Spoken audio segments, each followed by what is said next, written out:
The history of architecture in New York City is as captivating as the city itself, showcasing a timeline of innovation, culture, and transformation over centuries. Let's dive into this fascinating journey. The early beginnings.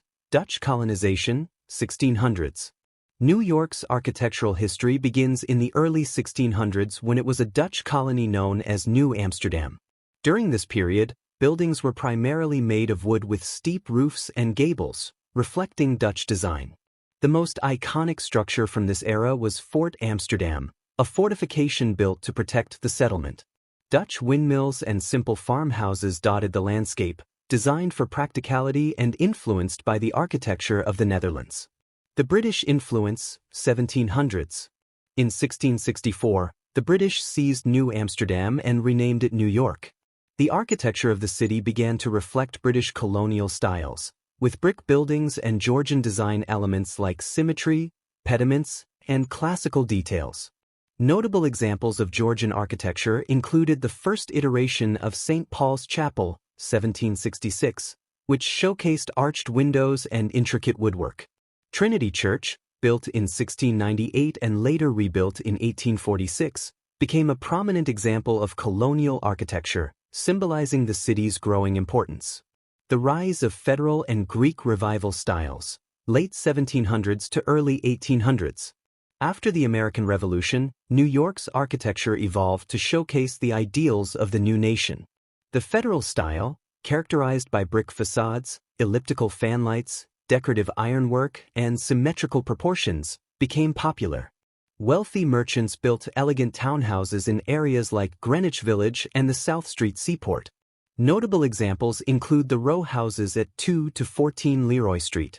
In the early 1800s, Greek Revival architecture, inspired by ancient Greek democracy and symbolism, took center stage.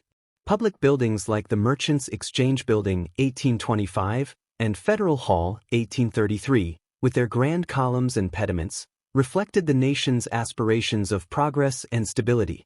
The advent of cast iron and the Industrial Revolution, mid-1800s.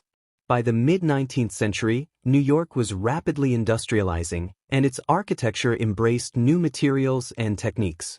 The cast iron architectural style emerged, allowing for intricate facades, large windows, and cost-effective construction. Soho became the epicenter of cast iron buildings, many of which still stand today as part of the historic district. The E. Veendhouwout Building, 1857, one of the first structures with a commercial elevator, exemplifies this innovation. The Gilded Age and Beaux-Arts, late 1800s. The late 19th century, known as the Gilded Age, brought unprecedented wealth and grandeur to New York's architecture. The Beaux-Arts style, with its lavish ornamentation, symmetry, and classical influence, became prevalent for public and private buildings. Wealthy families like the Vanderbilts commissioned opulent mansions, while iconic landmarks such as the New York Public Library, 1911, and Grand Central Terminal, 1913, embodied this elaborate style. Architects like Stanford White and Richard Morris Hunt played significant roles in shaping the city's architectural legacy during this period. The skyscraper era begins, early 1900s.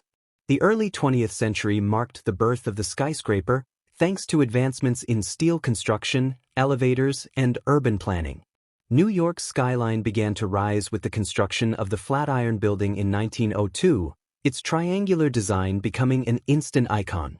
The Woolworth Building, 1913, often called the Cathedral of Commerce, showcased Gothic Revival details and was the tallest building in the world at the time. These skyscrapers symbolized New York's emergence as a global financial hub. The Art Deco marvels, 1920s to 1930s.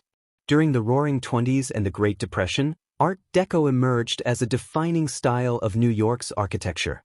This style, characterized by geometric shapes, bold lines, and intricate decorative details, gave rise to some of the city's most iconic structures. The Chrysler Building, 1930, with its gleaming spire and automotive-themed motifs, and the Empire State Building, 1931, which remained the world's tallest building for decades, exemplify the grandeur of the Art Deco movement. Post-war modernism, 1940s to 1960s. After World War II, modernist architecture transformed New York with sleek, functional designs emphasizing simplicity. Skyscrapers like the United Nations headquarters, 1952, and the Seagram Building, 1958, designed by Mies van der Rohe and Philip Johnson, introduced the international style. These glass and steel buildings reflected a minimalist ethos and set a new standard for corporate architecture. The brutalist and postmodern movements, 1970s to 1980s. In the 1970s, brutalism, characterized by raw concrete, bold geometric forms, and utilitarian designs, made its mark on New York. Structures like the Whitney Museum of American Art, now the Met Brewer, embodied this stark, functional aesthetic. By the 1980s, postmodern architecture emerged, blending historical styles with modern techniques. The AT&T Building, now 550 Madison Avenue, with its distinctive Chippendale top, became a notable example of this playful and eclectic style. Revitalization and sustainability, 1990s present. In recent decades, New York has focused on revitalization, adaptive reuse, and sustainable architecture. Projects like the High Line, an elevated park built on an old railway line, and Hudson Yards, a modern development with cutting-edge green buildings and smart infrastructure, highlight this trend. New landmarks like One World Trade Center, 2014, with its symbolic design and advanced safety features, and Central Park Tower, 2020, the tallest residential building in the world, showcase advancements in engineering and urban planning.